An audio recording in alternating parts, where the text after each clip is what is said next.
On Saturday, November 19th, I will be in Plano, Texas, which is in the Dallas-Fort Worth area, doing DebateCon. It's being hosted by the Modern Day Debates people, Destiny, Nuance Bro, a bunch of other people will be there, Alex Stein, all that. Come watch it. It's going to be amazing. Now let's get into the video. You know, with all the hubbub about how Twitter is somehow this big national security threat because Alexandria Ocasio-Cortez has to deal with some of the plebs in her verified mentions tab after Elon Musk launched Twitter Blue, which, by the way, I was totally verified on Twitter at IamSean90 because I'm a very, very important person. I totally didn't pay the $8 for that verification tab. Anybody who tells you different, totally crazy. I was always verified. Ignore every other showing of my Twitter profile ever on this channel. We tend to forget that the actual social media threat to our country comes from TikTok, this Chinese-owned company, which has been proven time and time again to send your biometric data, send data from your other apps to the Chinese Communist Party back in Beijing, is on a bunch of people's phones in this country. The kids are on it, and people are using it, and it promotes leftism, mental disorders, and all sorts of other nefarious things right under our noses. And because TikTok is overwhelmingly favoriting the Democrats, they don't want to do anything about it, even though you have the chairman of Biden's own FCC saying that this app is an absolute danger to our country. And by the way, it needs to be said that one of the reasons why TikTok is so popular in the United States of America is because it's one of the few apps where you can go viral on. And the reason why that is the case is because the American-based social media companies have bent the knee to the Democratic Party, to the establishment, to the mainstream media, and they specifically de-boost average people to prevent them from going viral, thus making TikTok the only viable alternative for somebody trying to start out. So essentially, the censorship regime put forward by the Democratic Party ends up influencing how people use their social media, directing them towards TikTok, and that creates a whole host of problems, including the fact that we're sending kids to an app that is owned by a nefarious foreign actor that clearly has negative implications, and we're all just supposed to pretend it's totally fine. Well, today we're going to go over a video of a girl who has been so indoctrinated by leftism and promoted by TikTok that she got famous for attacking her dead father because her dead father is evil because he supported the wrong political candidate. But before we get into this crazy video, we got a sponsor, so let's toss it over to the sponsor, and then we'll bring it back over here and discuss it on the other side. Things are getting tough out there. Inflation's at 8.2%, and it only appears to be getting worse. What do you do in times like these? Well, it's always good to have somebody in your corner, which is why I recommend you go and visit noblegoldinvestments.com. They have American-based professionals that will be assigned to you individually to help you navigate these tough times. And if you set up a qualifying IRA with Noble Gold Investments this month, you will be gifted a 3-ounce American Virtue silver coin. It's absolutely wonderful. It's beautiful. It's got weight like money should have to it. So go over, visit them at noblegoldinvestments.com or call them at 877-646-5347. That's 877-646-5347, noblegoldinvestments.com. Please know that while I am grateful and highly aware of all that you've given this family, I still don't miss you. When you died, I felt like there was a hole. I missed something, but it wasn't you. It was the idea of what you could become. I miss being able to hope and wish that one day you turn a corner and see the world from my perspective. I miss the idea that one day you might help me fight for the things that matter. I missed my fantasy of you. Because when you died, it solidified the fact that you'll never be what you could have been, but only what you are. And what you are is a racist, misogynistic, xenophobic, Trump-loving, cis-straight white man. That is all you will ever be to me. And Dad, before you tell me to respect the dead, please remember that you disrespected and disregarded the lives and deaths of entire communities of people with your ideology.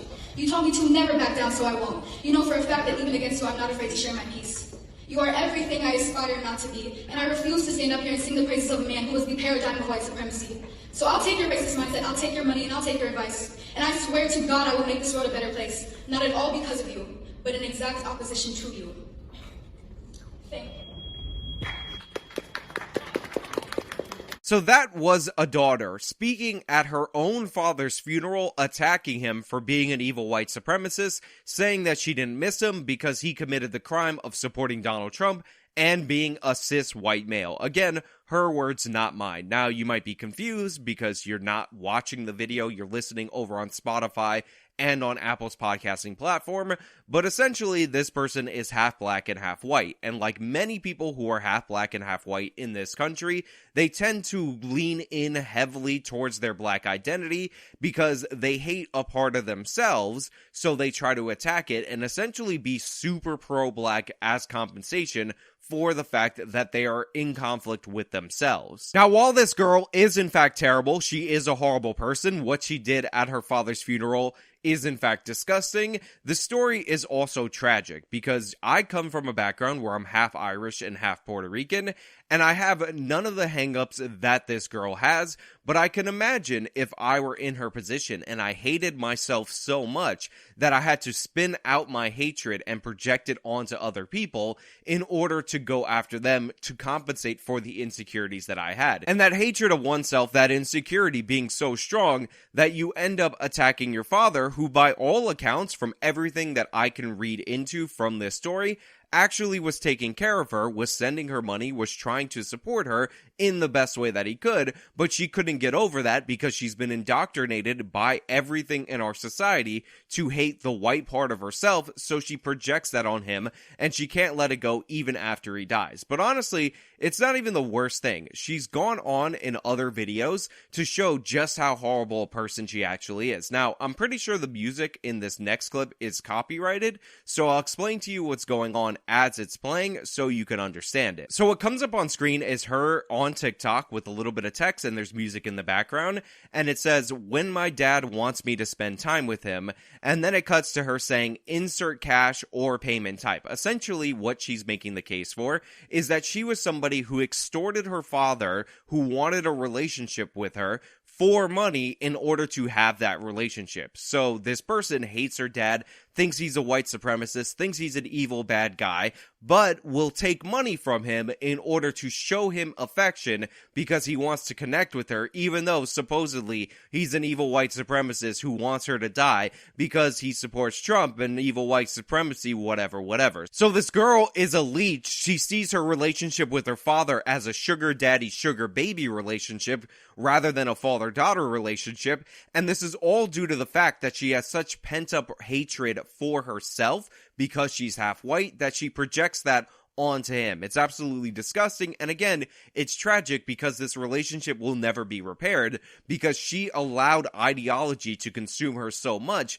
that it was weaponized against a member of her own family that's no longer with us. So this next one, she actually puts up a photo of her father, who is now deceased, on there, and it says, he, dad, look under there, and then it goes to a little chart where it says he had liver cancer, and the dad responds to look underwear, and then she says, haha, you said underwear, and it's a picture of her as a baby next to her father, and then it cuts to he died, because, you know, it's really comedic to make fun of your father who died of liver cancer, who was giving you money to help support you in your ventures, even though you were a nasty, awful, racist person who self-identifies as a black supremacist because you hate half of yourself because you have been indoctrinated to do so. How does it feel to have a racist dad when you are what he hates?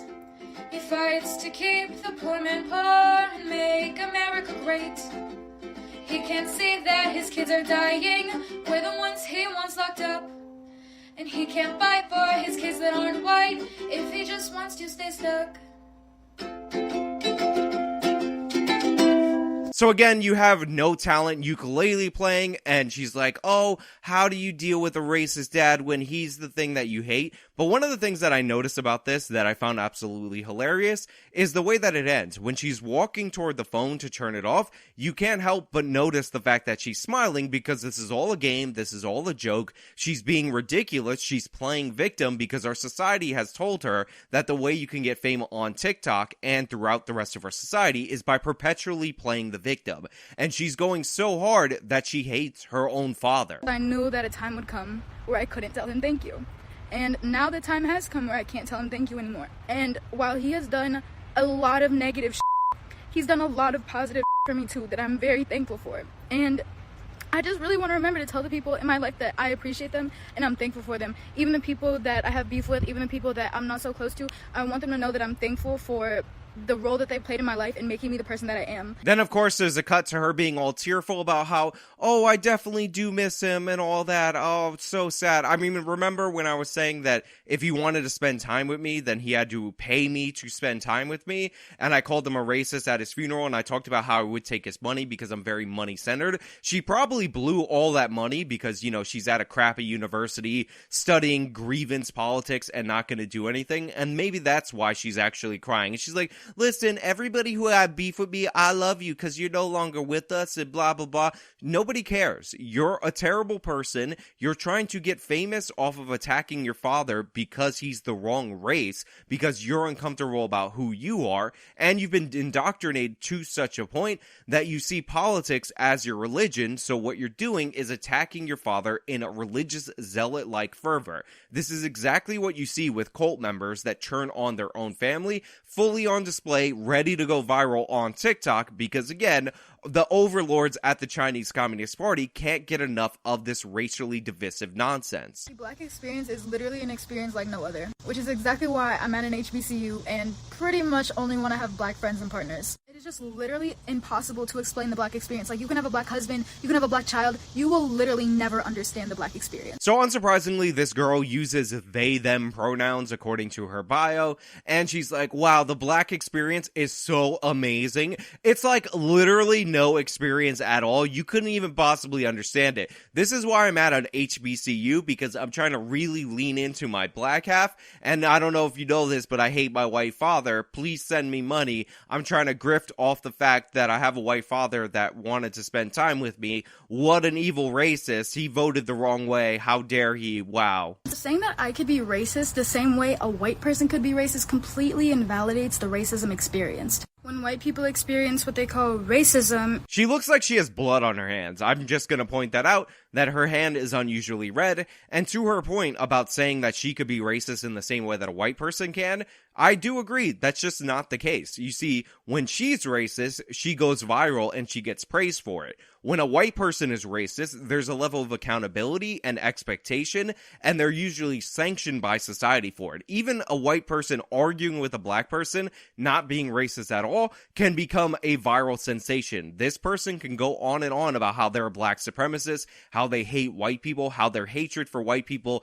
is so strong that they hate their white half and they hate their father even after they're dead, make jokes about him being dead because haha, it's so funny, you died, I'm trying to go viral, and all that. That's all excuse, that's all, oh, we understand, oh, poor baby, we're so sad for you, wow, wow, wow, oh my god, what a hard life you had having a father that wanted to spend time with you, that was supporting you financially. Geez, a lot of people definitely don't experience that. So sad. I mean, you're at an HBCU. Why don't you go ask your fully black friends at this HBCU what their relationship with their father is? You will find out how privileged you actually are. When white people experience what they call racism, it's like they're being called a Karen or they're being called a cracker or something. When black people experience racism, it's being thrown in jail unnecessarily. Black people aren't being thrown in jail unnecessarily on average. They commit way more violent crimes per capita, thus they're disproportionately represented to their population in prisons,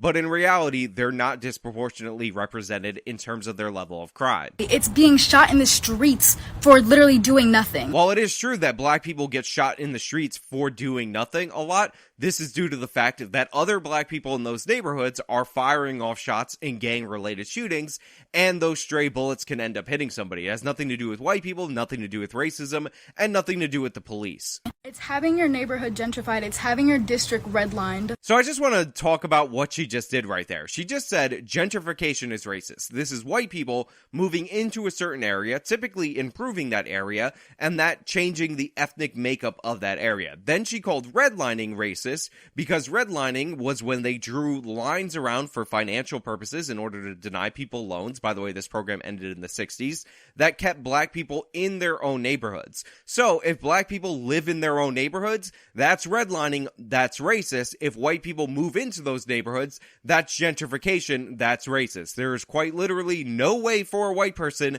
to not be racist according to this person, and it just shows you how absurd this ideology is and what the lack of value that you get from these universities actually is. So to tell me that you as a white person experience racism the same way black people do, that's just absurd. Again, like I said, the difference between white people experiencing racism and black people experiencing racism today in the United States of America is that when black people perceive that they've experienced racism, they get cheers, they're able to attack their dead relatives and go viral because of it, while white people getting into an argument with a black person perceived as racist, even if it's not, can go viral, result in their firing, result in their dismissal from society, and their life being ruined. So this person is getting all the praise in the world for these ridiculous TikTok posts, not getting barely any criticism, not getting banned from TikTok, when if you talk about black crime or anything conservative related, you would get banned from TikTok. Again, Chinese overlords on that company.